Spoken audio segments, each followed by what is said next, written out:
In this podcast episode, Annie Jacobsen delves into the terrifying potential of nuclear war and the precarious state of global affairs. She underscores that nuclear war, alongside an asteroid strike, is one of the few events capable of ending civilization. Jacobsen stresses the real and present danger of nuclear conflict, noting that the world is teetering on a dangerous precipice. Jacobsen explores the concept of deterrence, where the possession of more nuclear weapons ostensibly makes a country safer. However, she questions the effectiveness of this strategy, highlighting the inherent risks of maintaining nuclear arsenals on a ready-for-launch status. She explains that a nuclear war could commence within the first fraction of a second, once a satellite system detects a launch, and once an intercontinental ballistic missile is launched, it cannot be recalled or redirected. In her book, Jacobsen presents a hypothetical scenario where North Korea initiates a nuclear strike, triggering a chain of events that culminate in total Armageddon. She explains that nuclear war games consistently show that any nuclear conflict, regardless of its origin, ends in catastrophic destruction. She also touches on the concept of a nihilistic madman who might not care about the consequences of using nuclear weapons, potentially leading to global catastrophe. The conversation shifts to the possibility of reversing the current trajectory towards nuclear war.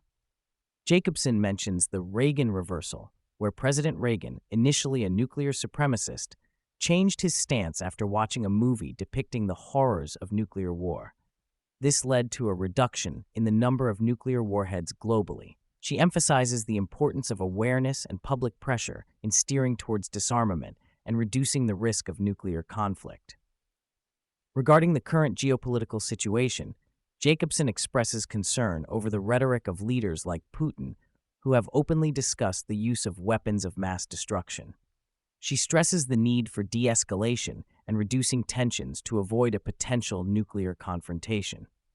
While acknowledging the complexities of international relations, she advocates for a shift towards mutual strength and stability to prevent aggression from more powerful nations. Jacobsen also highlights the dangers posed by synthetic biology, identifying it as another potential threat on the horizon. She acknowledges the challenges of uninventing nuclear weapons, but emphasizes the importance of understanding human nature and power dynamics in shaping global security strategies. She references realist political philosophy, which asserts that power dynamics play a crucial role in maintaining stability and deterring aggression. The conversation touches on the potential consequences of a nuclear winter.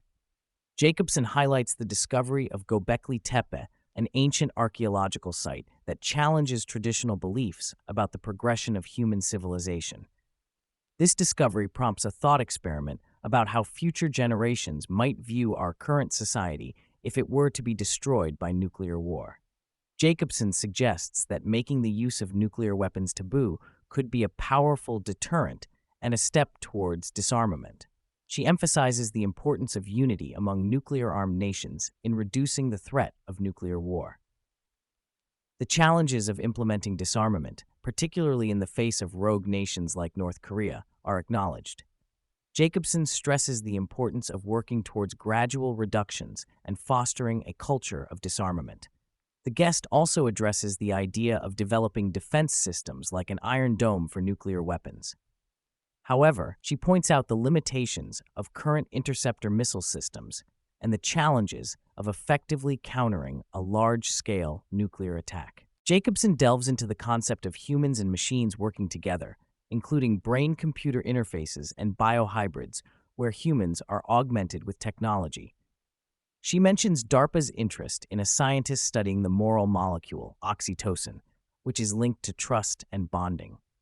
This research could potentially be used to make individuals more trusting of brain-computer interfaces and advanced technologies. The discussion shifts to the taboo nature of transhumanism and the use of brain-computer interfaces in weaponry.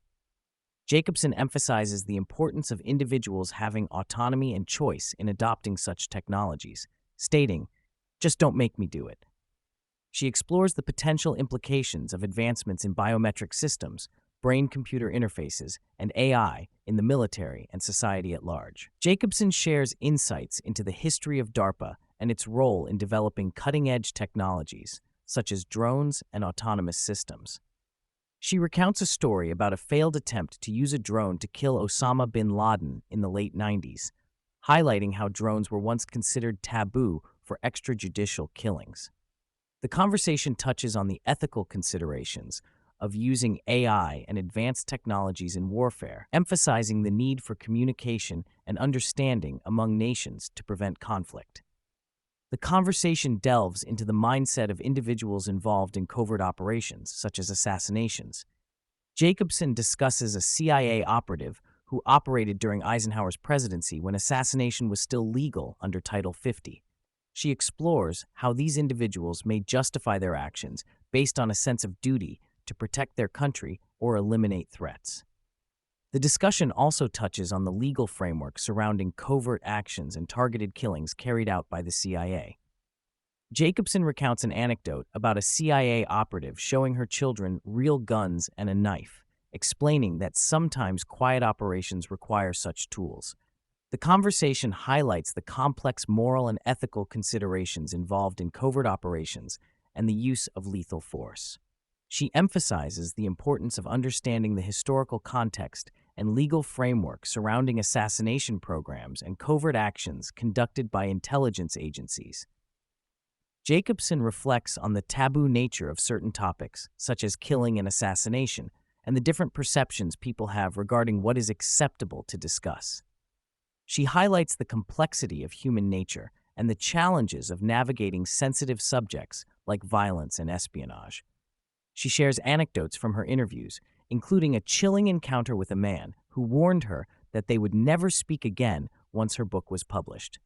The conversation shifts to the topic of conspiracy theories, with Jacobsen exploring the connections between military programs and Nazi scientists. She discusses the prevalence of conspiracy theories in her work, particularly in relation to Area 51 and the origins of the CIA.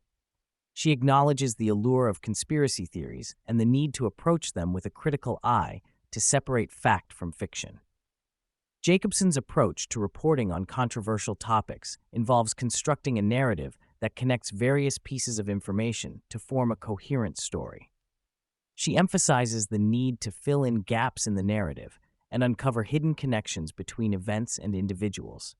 She navigates unreliable narrators by scrutinizing their claims and seeking corroborating evidence to validate or refute their statements.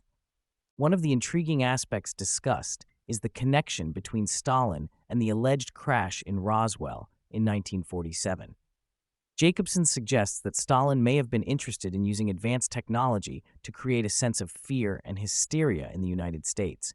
By potentially showcasing superior technology, Stalin could manipulate public perception and sow discord among the populace. The idea is to keep people on edge and distracted, possibly as a strategic deception tactic. The conversation also touches on the concept of strategic deception and the manipulation of information by governments. Jacobsen emphasizes the importance of critical thinking and personal responsibility in navigating through the complexities of government secrecy and disinformation. She highlights the role of individual curiosity and the power of knowledge in understanding the world around us. The host raises questions about government control of information and the potential for manipulation of public focus. Jacobsen acknowledges the possibility of government influence on public attention, but stresses the importance of maintaining a critical and open-minded approach to information. She discusses the polarization of American society and the dangers of viewing political opponents as enemies.